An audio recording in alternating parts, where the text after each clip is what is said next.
Hi everyone, welcome back to another episode of AgogeTV with me, your host Phil Leonard. And I'm your host, Josh Summersgill. On today's podcast, we have one of everybody's favourite members and one of the longest standing members at the gym, Katie Dunne. I nearly called you Katie. I know it nearly. Like, I can't even see Katie right now, and I felt the daggers coming.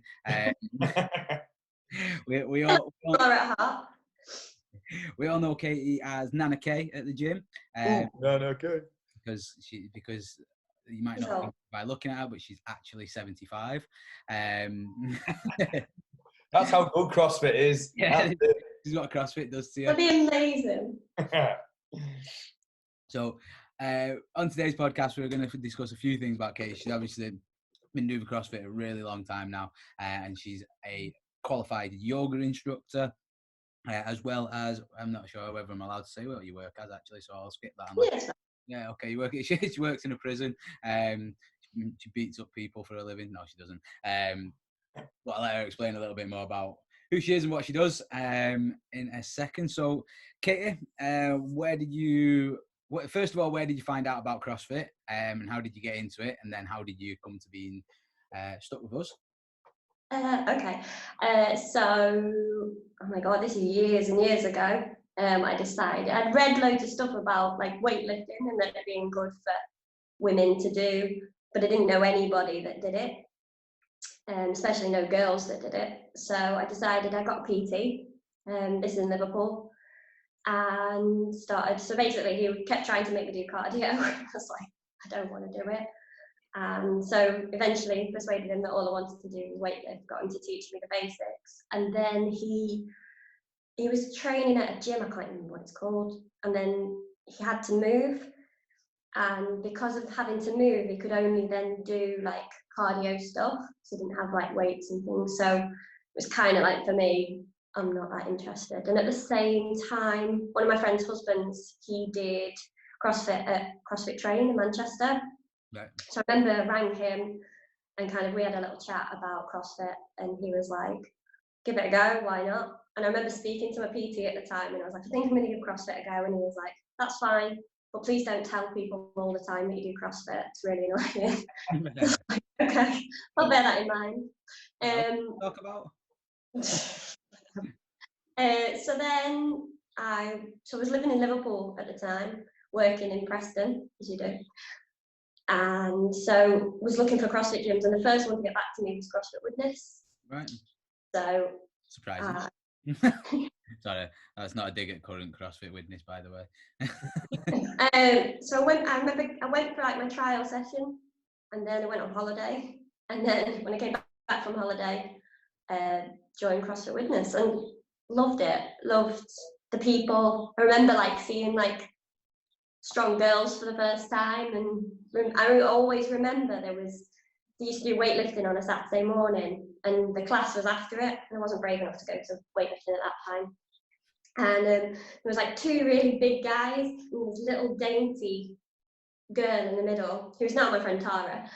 And I remember being like, I want to be like her. Like, it was just amazing. She just didn't give a crap about these two big guys. It was just her.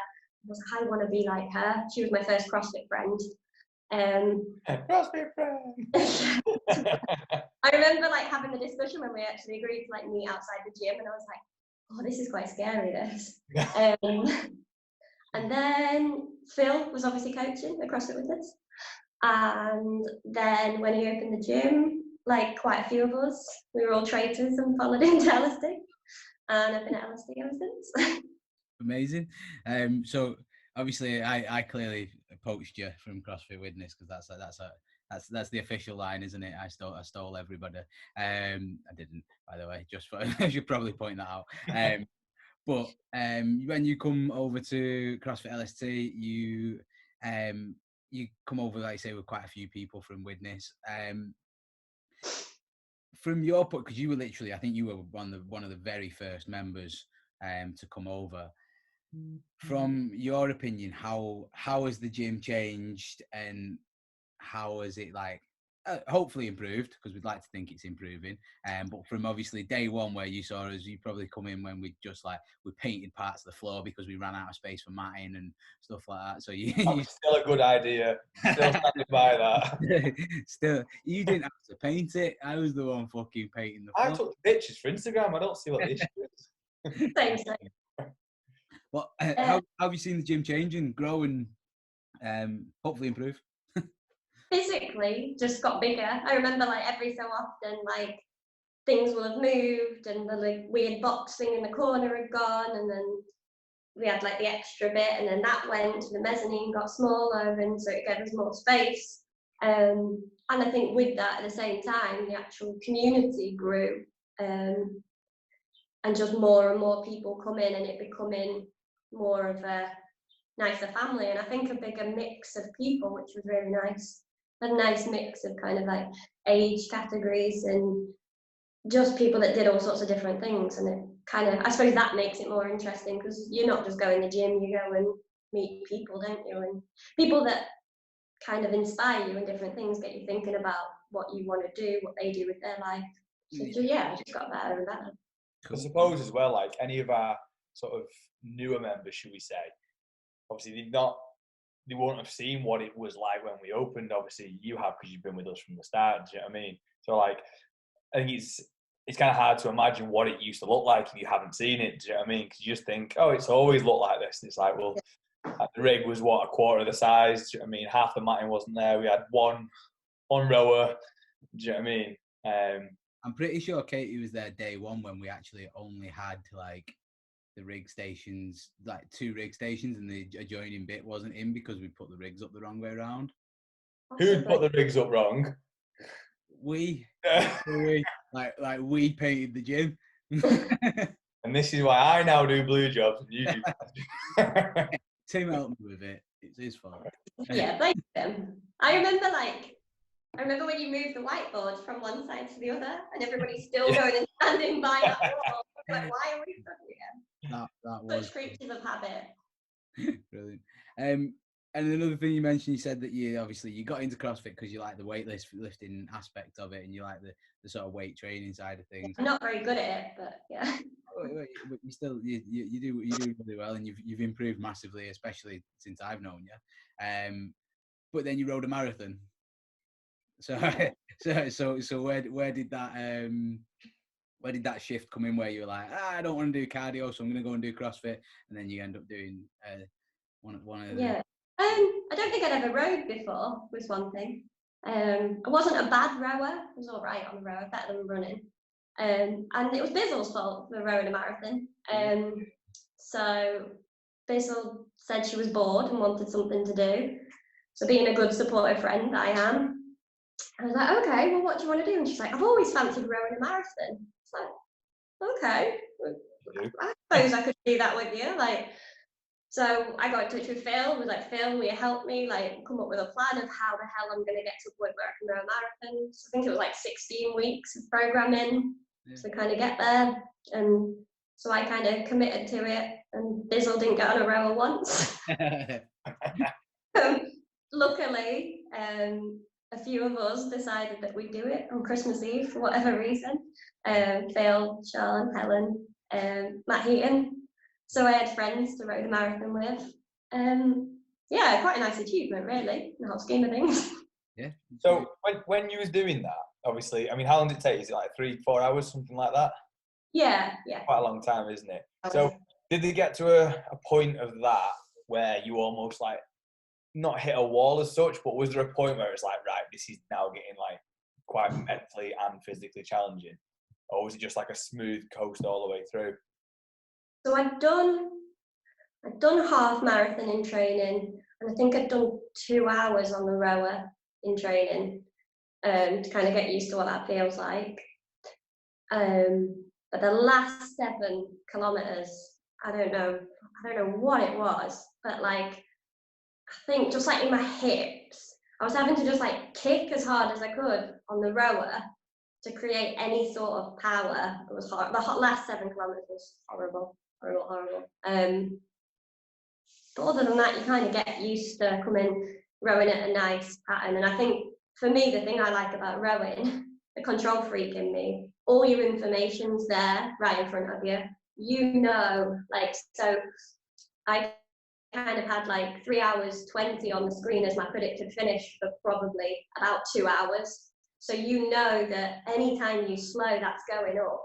And you're like, there's no way. And then once you got down to like the last hour, it's like, there's not a chance that's going any single minute more than that. I'm not rowing any longer than that. So I think mentally that really helps. Your information's there, and just hold the hell on, because you don't want to be sat there any single bit longer. It can also be horrible that as well, though, can't it? So like if you're doing, I don't know, like a shorter distance or something, like if you're running, like you say, the information, even though it can be on like you've got like a watch that does it, you can keep checking it. But when you're rowing, it is in front of your face, isn't it?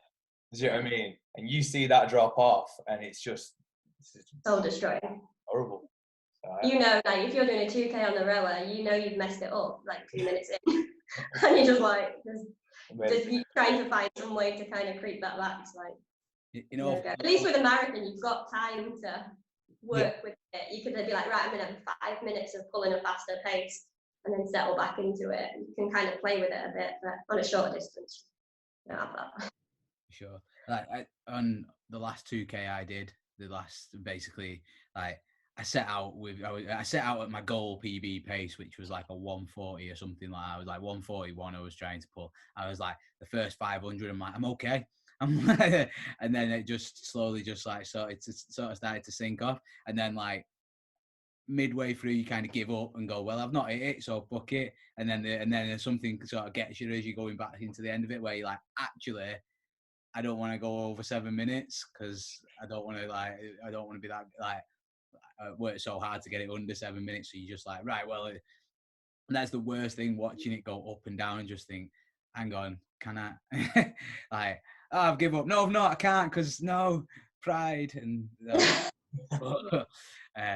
No, it's, and I agree. When I did the marathon, obviously I wasn't paying as much attention to my splits as you guys all were, because of Mirth following it. Which you make a crazy decision. Yeah, well, I was watching my heart rate, so I wasn't like I was doing that anyway. I was doing something else. But the last, probably for me, it was probably the last 10K where I really needed a wee, and I still needed I still had another I think I still had nearly an hour left on the rower, and was just like, I'm gonna piss myself. And then Josh come over and started doing something crazy with Nanna's shoe. So I'm like, what's going on over there? Yeah, I needed to find someone in the gym that could come and tie my lace while I was still rowing. So Josh got that. Shit, yeah, forgot about that.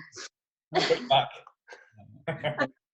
I need to quickly go back and explain a couple of things just for people who probably don't know. So Bizzle and Tim, who we mentioned earlier. Tim was one of the. We probably should get him on the podcast, to be fair. We should get Tim on. Because he was. And Bizzle. We still need to do a ask Bizzle, Rach, and Emma, and we just ask them questions and see what they know. But yeah, so basically Bizzle is Tim's wife. Tim was member number 1 at the gym, and before the gym was ever even open, Tim and Bizzle basically let us store all of our stuff in their back room, because we didn't have any keys to anywhere, but we had a shit ton of equipment. And obviously Tim's been there since day one, supporting us, and obviously I think that's how Nanna got to know Tim as well, and Bizzle. And yeah, so just to explain who they are and where they come into the story, because there will be, because it is funny, because obviously Tim's not been in the gym in like 2 years, and it is funny when people say to me, "Who's Tim?" and I'm like, "How dare you?" Yes. Yeah, I'm like proper offended by it, and then I realise you don't know who Rich Froning is. Like, what do you? And they're like, "Oh yeah, that guy that shows up in judges for the Open." Like, that guy who just shows up whenever there's an event. Yeah, that's it. That's him. Oh, no, awesome. Okay, so you got into CrossFit from obviously weightlifting. You've done many a thing with CrossFit Warrington. No, you didn't. CrossFit Witness. You train with us for a long time. You've rode a marathon, and you're also a qualified yoga instructor, and you teach yoga classes. So where does that kind of fit into your fitness equation as such? I've done yoga for years and years. I think I started when I was about 16, Right. on and off at that age, and then there's probably in my 20s started kind of showing a bit more interest in it, and I got to a point where I just wanted to learn a bit more, kind of like the philosophy behind it and the actual kind of, I suppose, like the evidence side of it more than I know my plan was never to be a teacher. Right. My plan was to learn. So I did my training with the British Wheel, and got like a really great kind of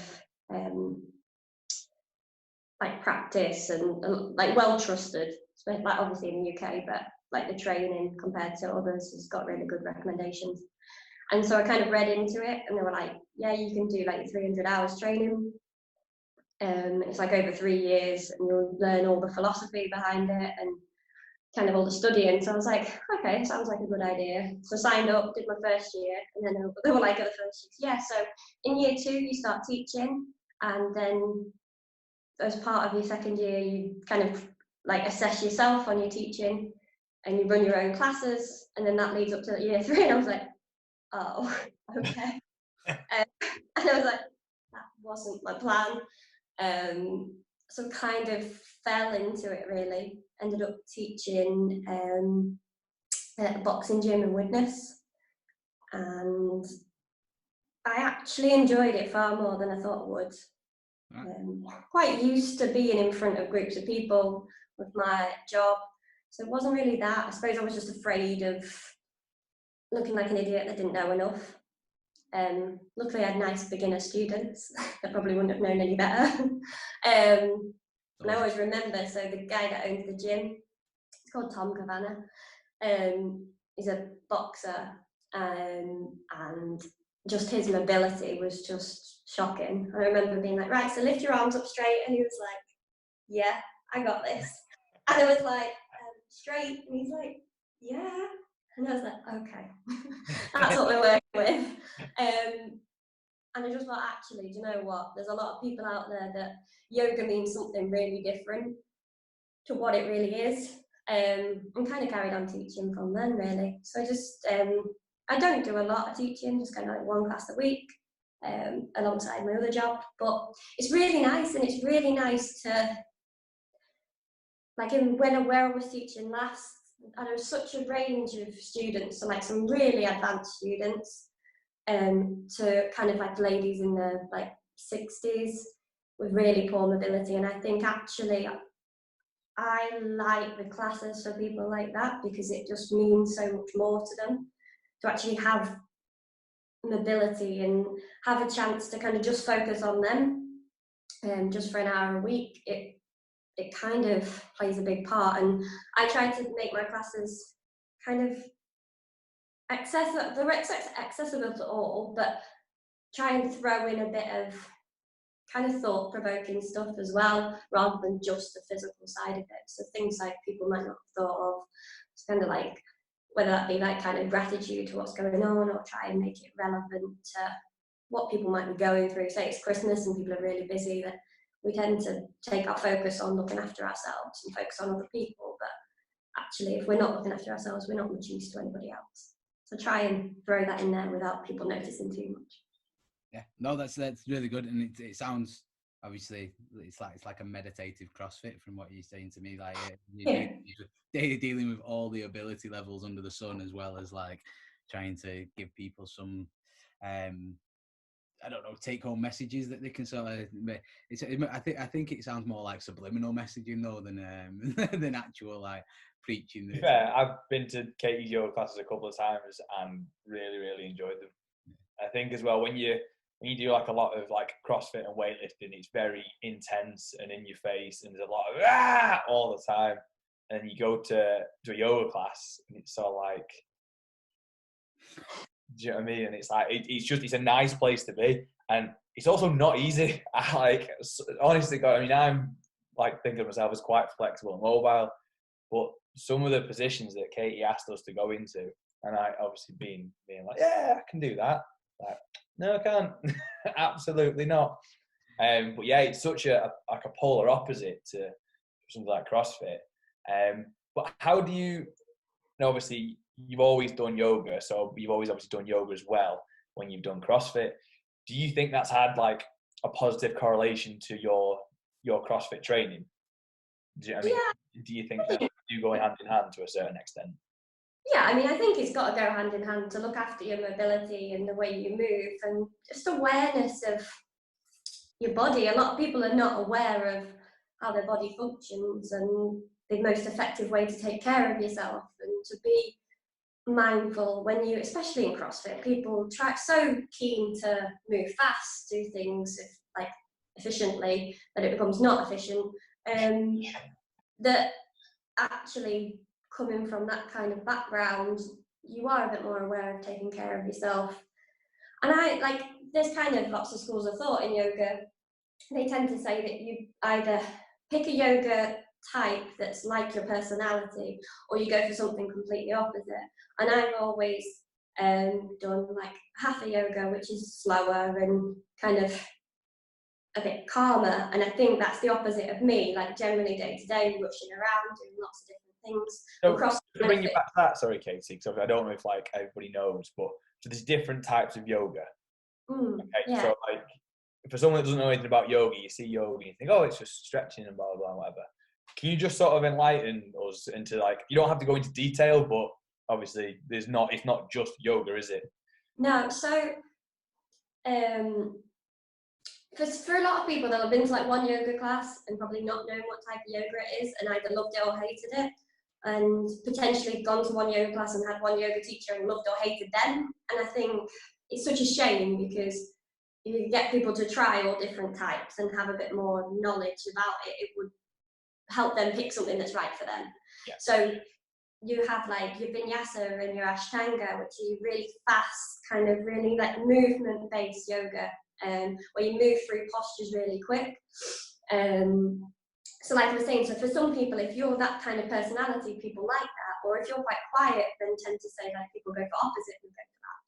And then you've got like hatha and yin being the kind of, you maybe only do like 8 postures in a class, and you spend a lot of time in them, and it's a lot more meditative, and you sit in kind of I use the word discomfort, and it's not pain, it's discomfort, and being able to know the difference between the two is really important.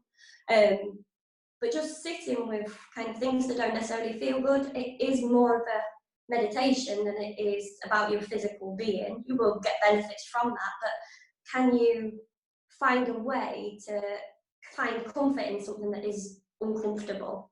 And I think that plays a massive part in life, in day to day. Like, can I find a way to accept what's going on for me rather than hide from it or run from it, and sit with it and sit with my emotions, sit what's going on for me. And that's kind of the different sides of yoga. Love that. It's good. I like it. Yeah, because like obviously to be honest, I've only ever done like the yoga sessions where you were learning to be a trainer and stuff like that. And because it's quite slow, I'm like the naughty kid in the class, sort of going, "Hey, talk to me." Feel like ADHD. I'm like, "Don't fart."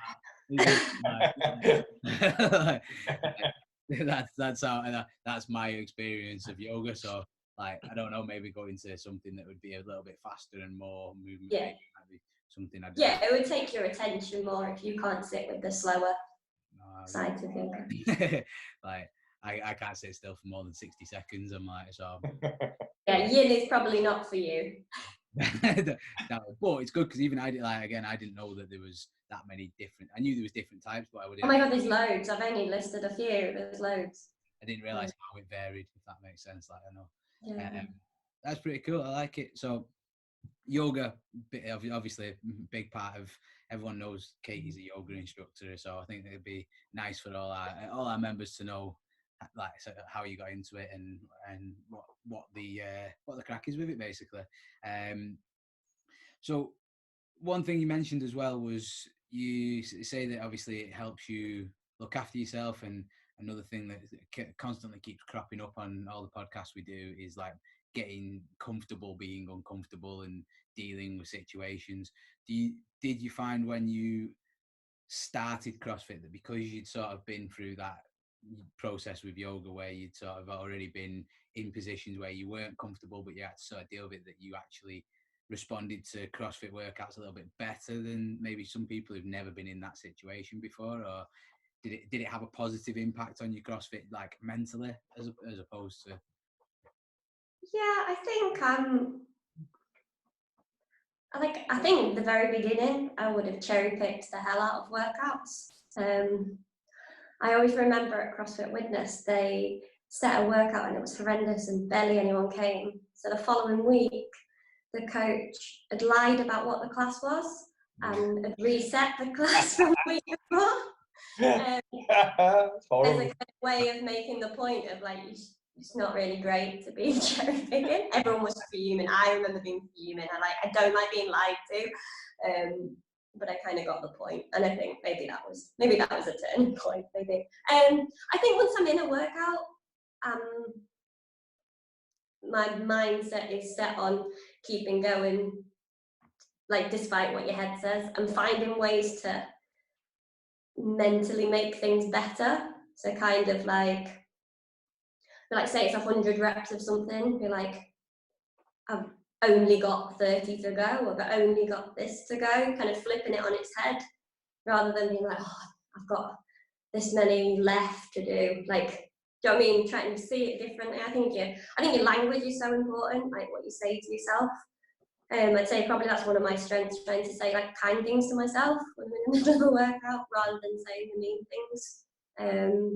Trying not to get too bogged down in what someone else is doing as well, because I think that can be dangerous to just your well-being and kind of how you see yourself.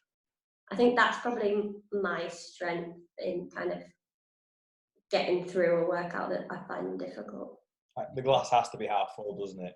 It has to be, otherwise it's too tempting to give up.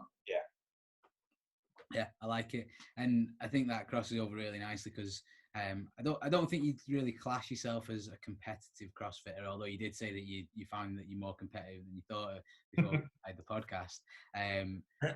You actually had the, I want to say fortune, but I saw the look on your face during the competition of competing alongside SPE in the Fusion Pairs competition recently, and between the two of you, you didn't lose a single event. You finished first in every single one, didn't you? So I think just from you saying that as well, that I think you probably don't realise how much that benefits you in those situations, because it's very well practiced if you do it all the time.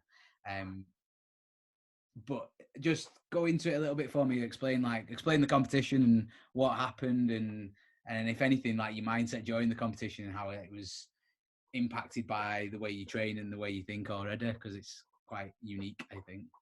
Yeah, so workout one was like you go, I go rounds, which for me in a partner comp with Sean is the worst. Because what happens is I get slower, she gets faster, I get less rest, and get slower, she gets faster. So I think workout one was the worst for me, and I always knew it was going to be. So, and so to give people a bit of an insight of who Shan or SPE is. Yeah. This is obviously SPE who's been to Strength in Depth.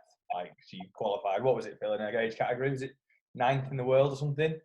So for Strength in Depth, she was 9th. She qualified in 9th. Out of everybody that entered Strength in Depth, she was banging on the door for the online age group top 200 in the world for 40 to 45. So the point is, she's pretty shit hot at CrossFit. She missed out. She missed kind out. of get the idea. She missed out on that by like reps and seconds. It wasn't like it was.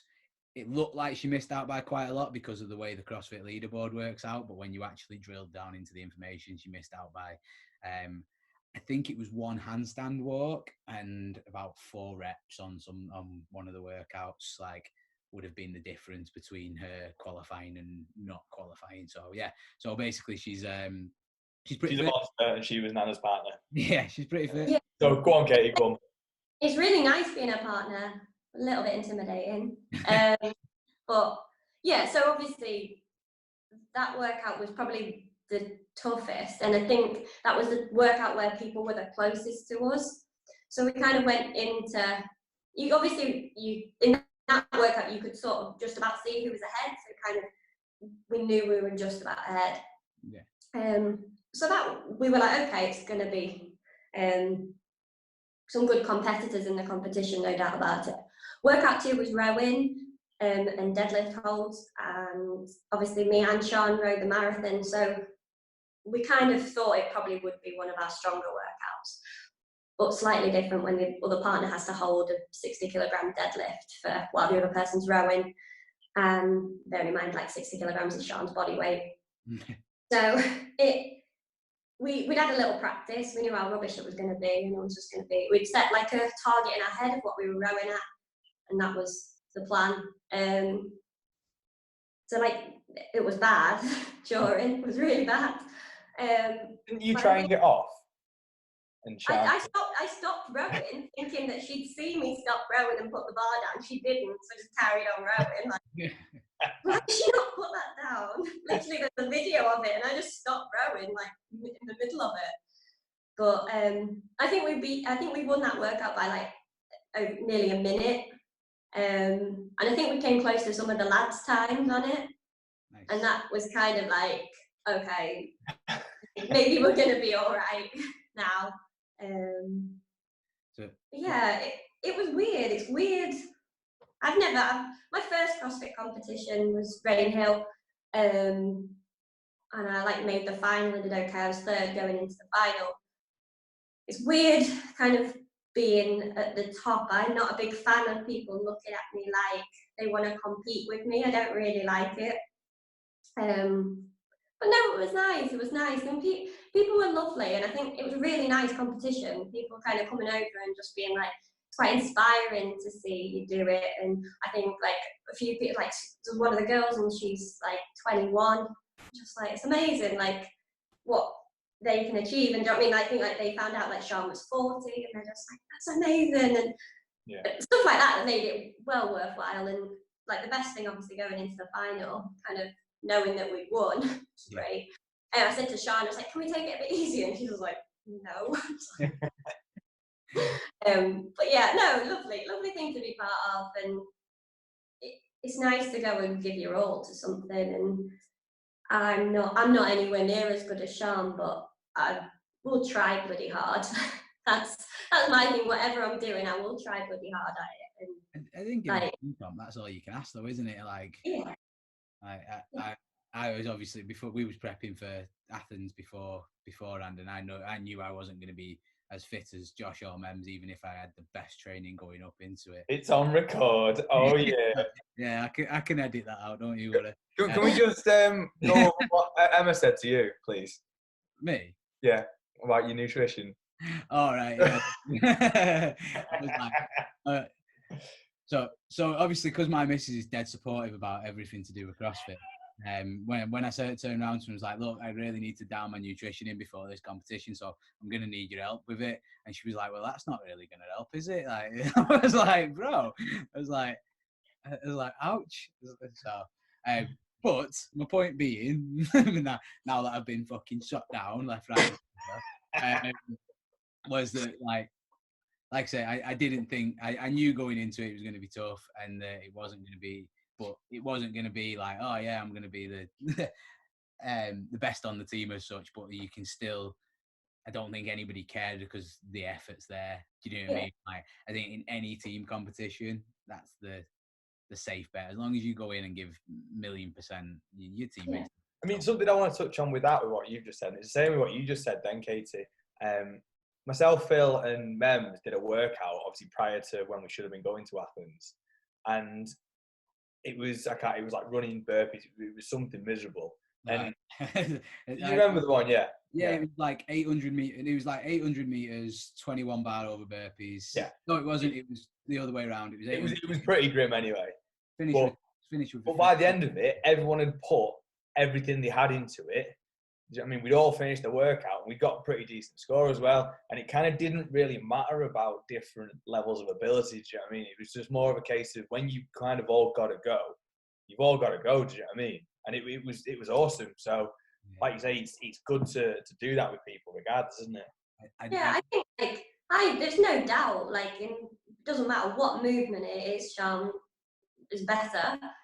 But like, that's okay. Like, that's going to happen in most pairs. Like, somebody's going to be better, and you just work. You find like what's going to work for you as your team, and that's it, isn't it? Like, do you know what I mean? Sean will do more, or you find a different way to work that works for you, and it's life. Like, you got to accept sometimes that you're not going to be the best at it, and can you get help from somebody else somewhere? And obviously we all want to be the best, of course we do, but like, I think it's far better to accept it. Like, it's far better for me in a competition with Sean to accept that she's better and let her do a bit more than me be like stubborn and be like, actually I think I should do the same amount, and you'll suffer because of that. It makes no sense. But yeah, maybe it's a bit hard, like, pride-wise, but if you can accept that and find a way to make it work for the pair, like, it's got to be better, surely. Like, by saying that, and like, the thing is with a team comp is,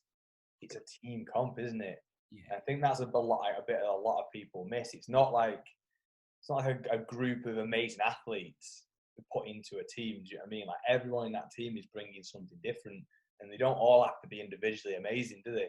It's like the people that are put together that make the team. Do you know what I mean? So yeah, it's interesting. I like to think I bring like cheerleader kind of positive vibes to the team. You need that though. You 100% need that. Like, so you use the example Josh was on about then, that workout that me and Mems did. Like, you don't always need. It can work out better because, like, I know when we come in and we had like 30 burpees left to do to finish, and I thought, right, well, I'm gonna have to go as fast as I can to keep up. And so in my head, I was like, I've just got to keep up. That's it.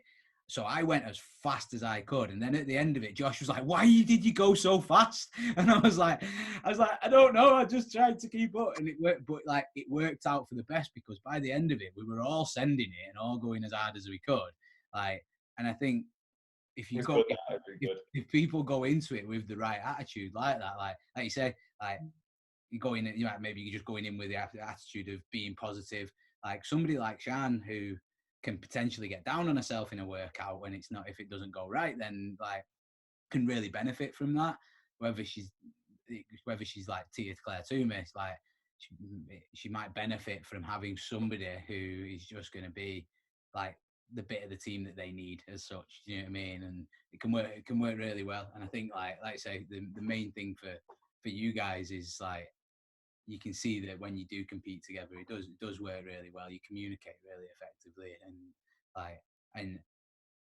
my point being, and the reason I asked the question was, you bring something to that team with Shan, and I want it to encourage other people to try and compete as a team and work together.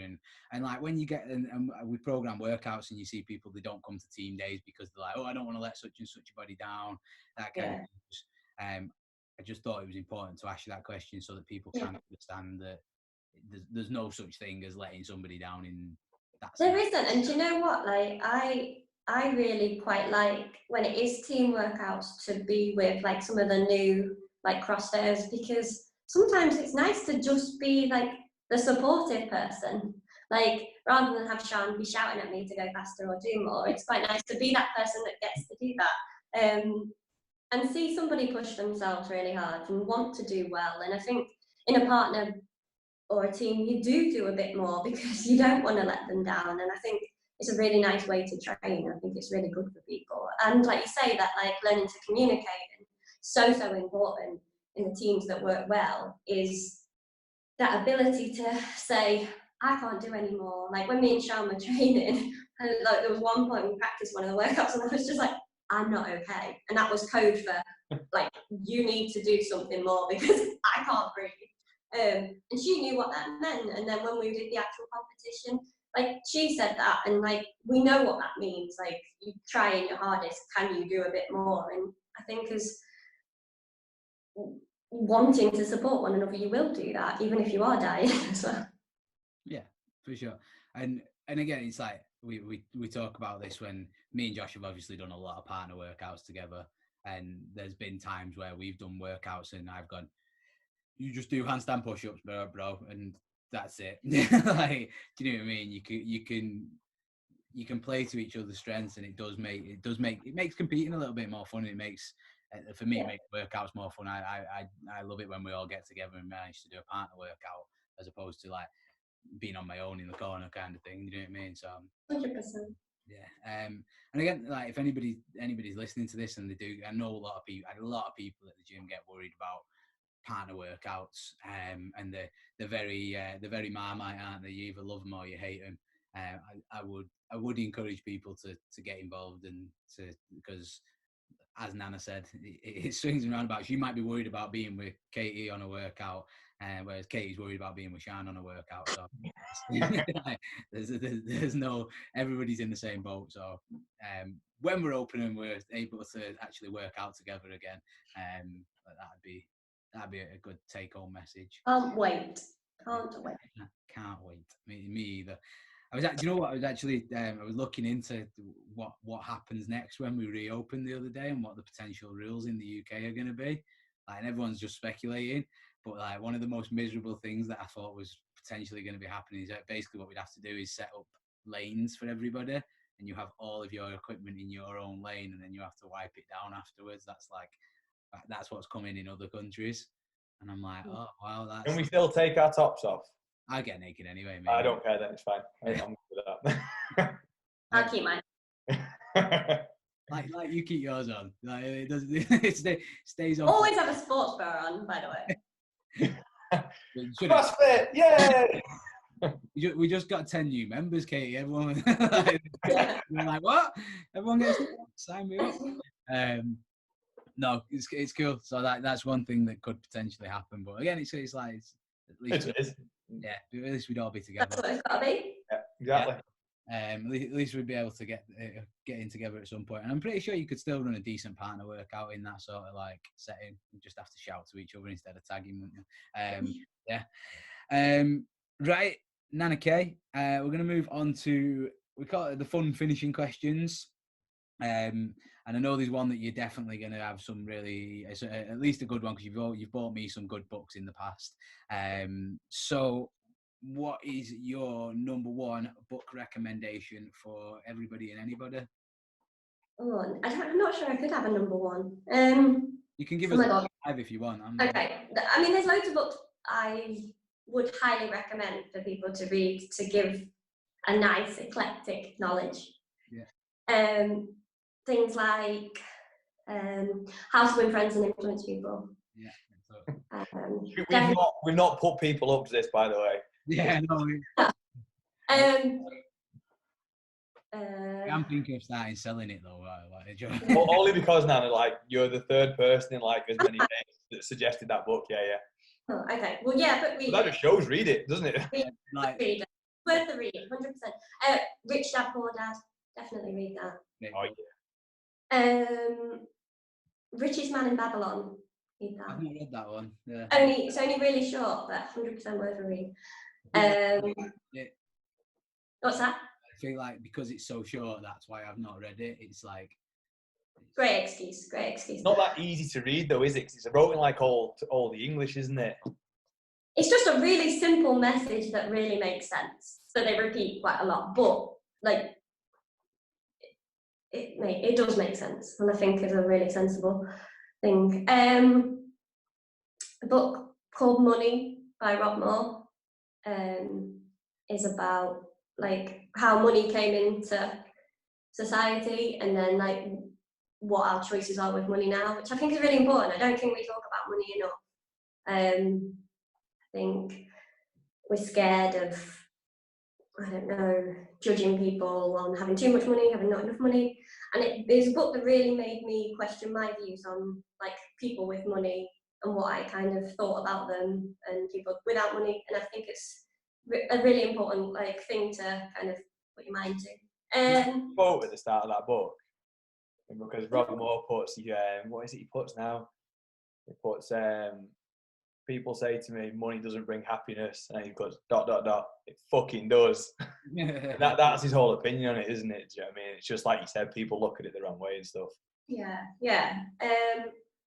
There's a book called Period Power by Maisie Hill. Really, really interesting about the Western society's view of like menstrual cycle, and how actually that really kind of changed my mind on a lot of things. And I think it's really important, not just for women to read, but for men to read as well. Like, because the book talks about that, like, people are so scared of the conversation.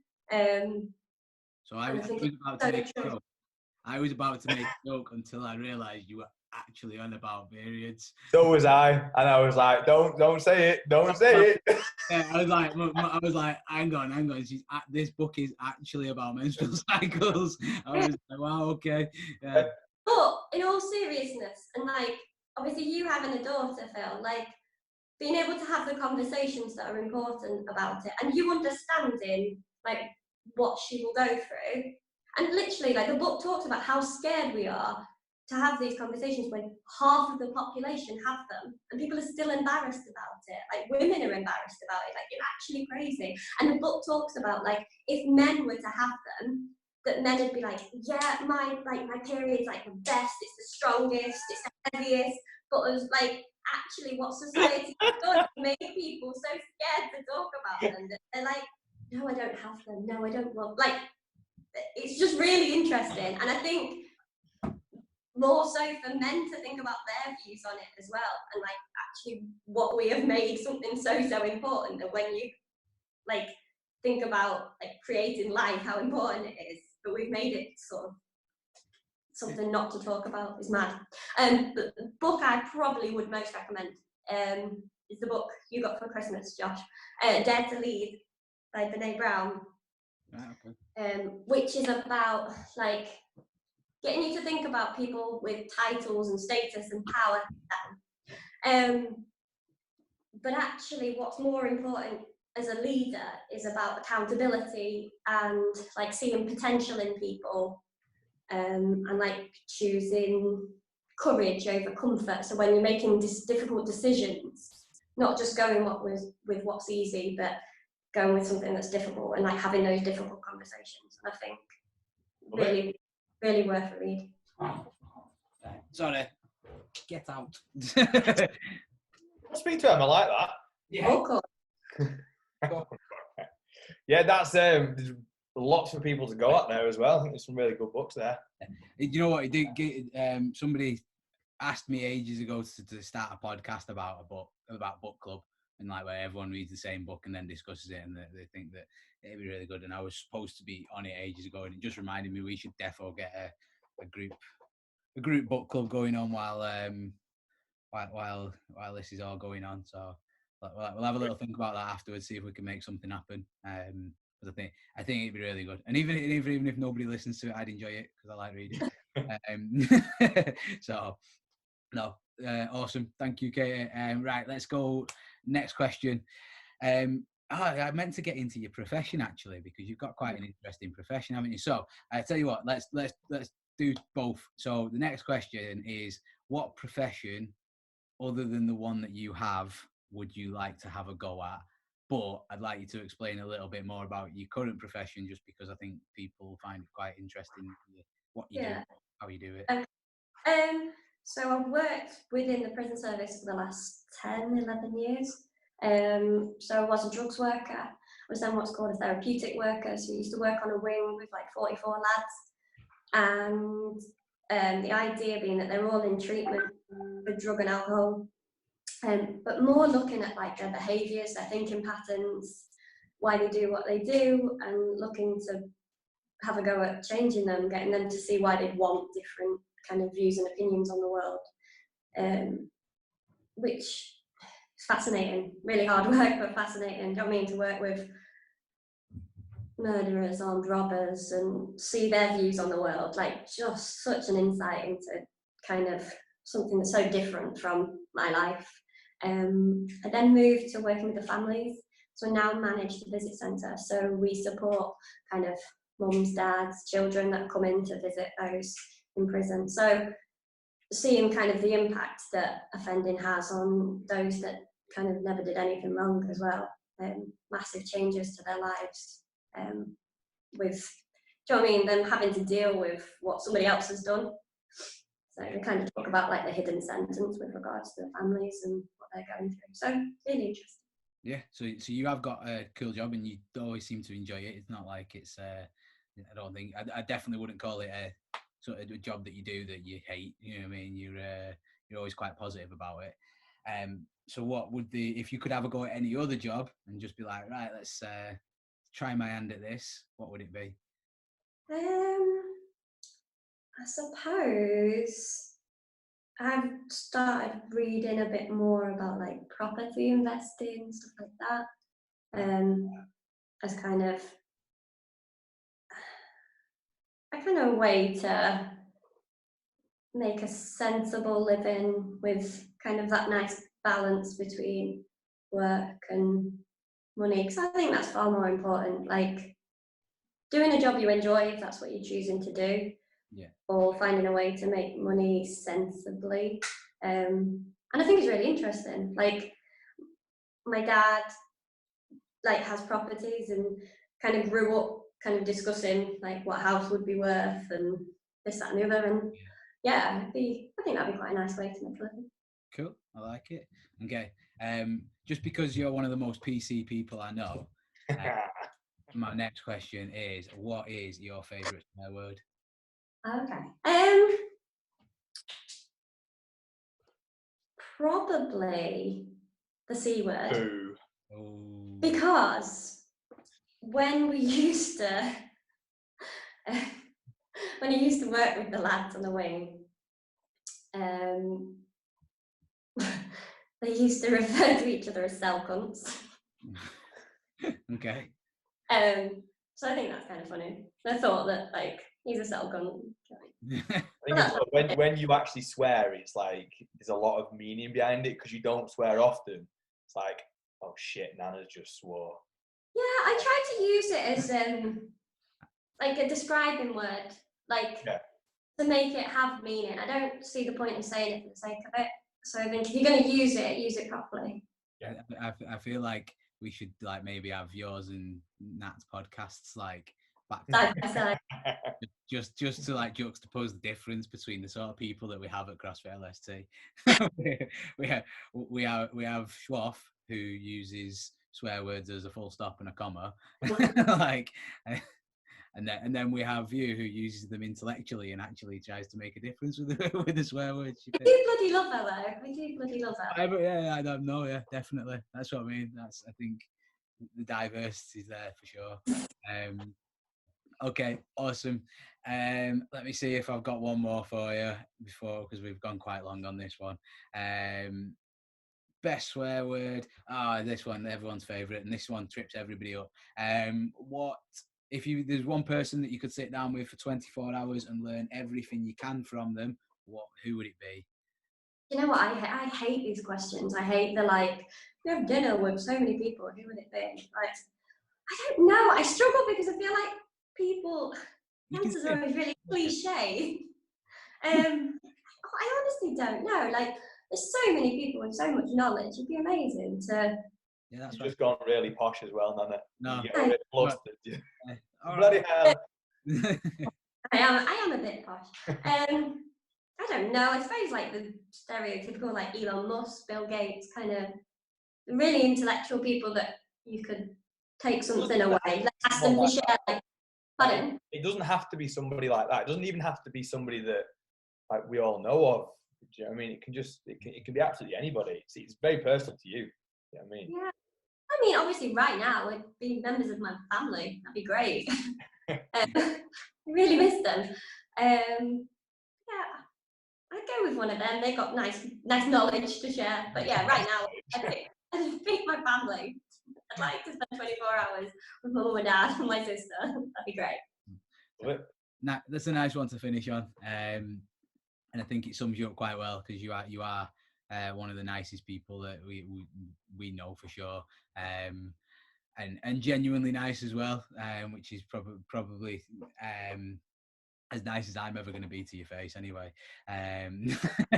So, and you are really valued within the CrossFit LST community. You do make a big difference because you do bring that little bit of positivity to everybody. So we thank you very much for that, and we thank you for sticking by us, and as well as everybody else during the whole COVID-19 coronavirus thing. We really appreciate it. It gives us an opportunity to talk to you all and get everybody to know you in I don't know, in a new way, sort of thing, because a lot of people probably won't have had the time to sit down and chat to you like we've been fortunate enough to. So thank you very much for coming on today, Nanna. We do really appreciate it. Before we go, just like to ask everybody if you enjoyed the show, to like, subscribe, share, comment, review, make sure that people find out about us. And again, if you find us on iTunes, please give us a 5-star review. It does help get the word out and mean that we're going to be able to help more people with the podcast and the information that we're putting out there. It'd be really valuable. Also, if you're not already aware, we've got a couple of programs that are now live on the CrossFit LST shop. For those of you stuck at home and basically the home training programs, the main one at the moment is our hand balancing program as designed by Josh. So if you want to check that out, it's crossfitlst.uk/shop. And other than that, thank you very much, guys, and I will see you all later. Peace. See you later.